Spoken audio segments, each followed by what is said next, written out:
In the last presentation, we completed analog and discrete time signal. In this lecture, we will study digital signal.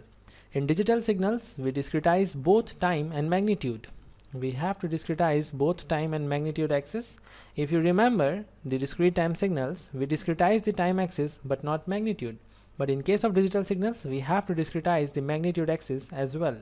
By discretization, I mean we have to divide the time axis in equal intervals. If delta t is the interval, then we can find out this interval delta t by t1 minus t0, or we can have t2 minus t1. In the same way, tn minus 1.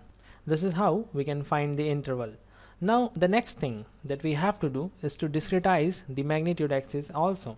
This is a very simple example in which we are trying to measure the temperature of a city. Capital T is the temperature and this is in degrees Celsius. Small t is the time in seconds, and we are measuring the temperature at T1, T2, T3, T4 and T5. If I consider the case of discrete time signals, then let's see what we have. The temperature at time T1 is equal to 9 degrees Celsius. You can clearly see it is equal to 9 degrees Celsius. We have not discretized the magnitude axis, so the temperature can take any value from 0 to 45. Every value is allowed from 0 to 45. So 9 degrees Celsius is absolutely allowed. For T2 we have 38 degrees Celsius. For T3 we have 24 degrees Celsius. For T4 we have 15 degrees Celsius, and for T5 we have 45 degrees Celsius. And this is for discrete time signal, right? Now we will consider the case of digital signal, and we have to discretize this magnitude axis also. So let's do it. I'm going to discretize this, and I will have the next level equal to 15 degrees Celsius and another level equal to 30 degrees Celsius. So we have 0, 15, 30, 45 as the allowed values for the temperature capital T. This temperature can take values equal to 0, 15, 30, 30 and 45 only.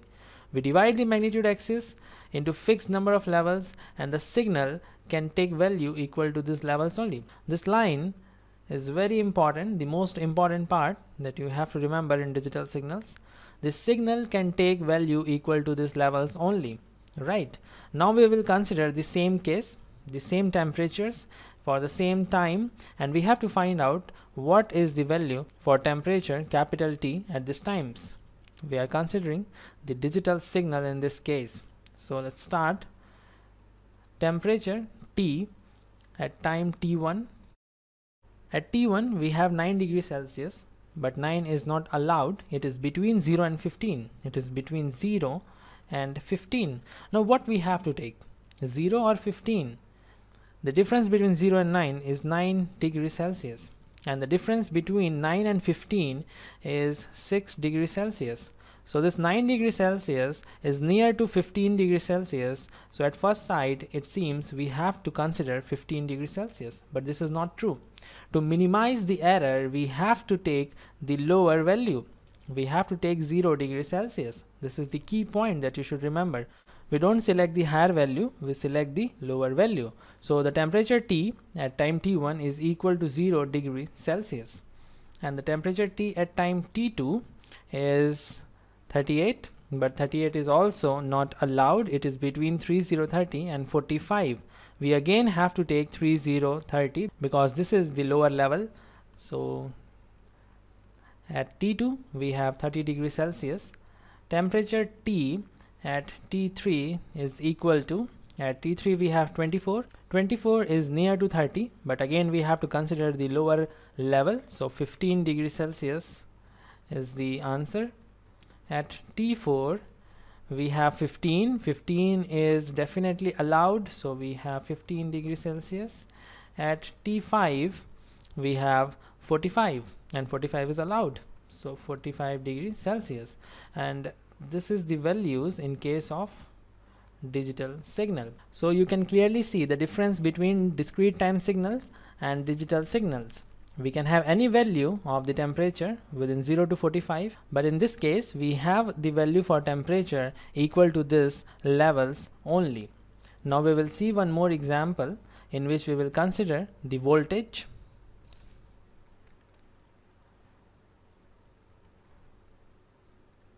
This is the time axis.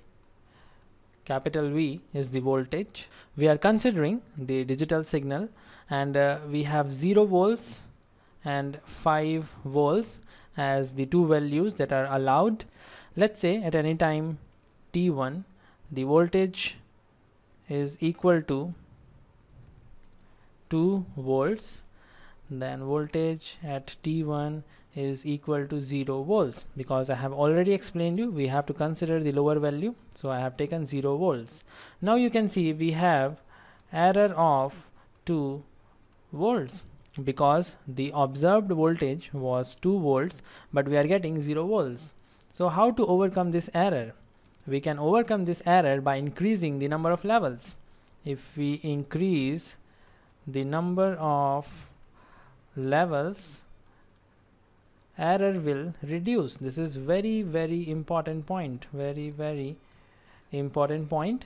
On increasing the number of levels, error will reduce. Let's see how.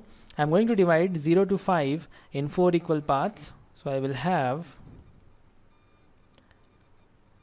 1.25 as the next level, 2.5 and 3.75. okay, these are the levels. So we now have 0, 1.25, 2.5, 3.75 and 5 as the allowed values for this voltage V.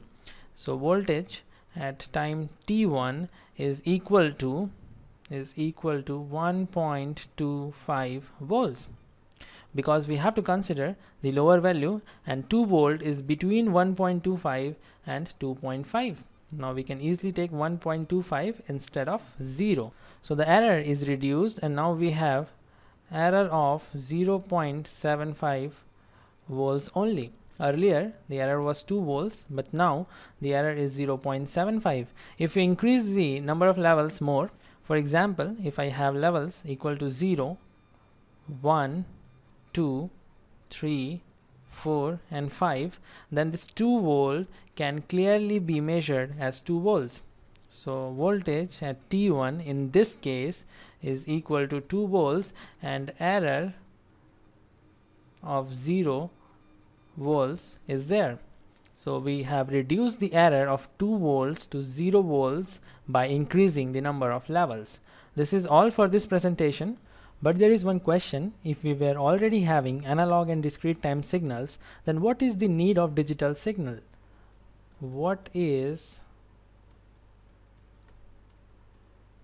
the need of digital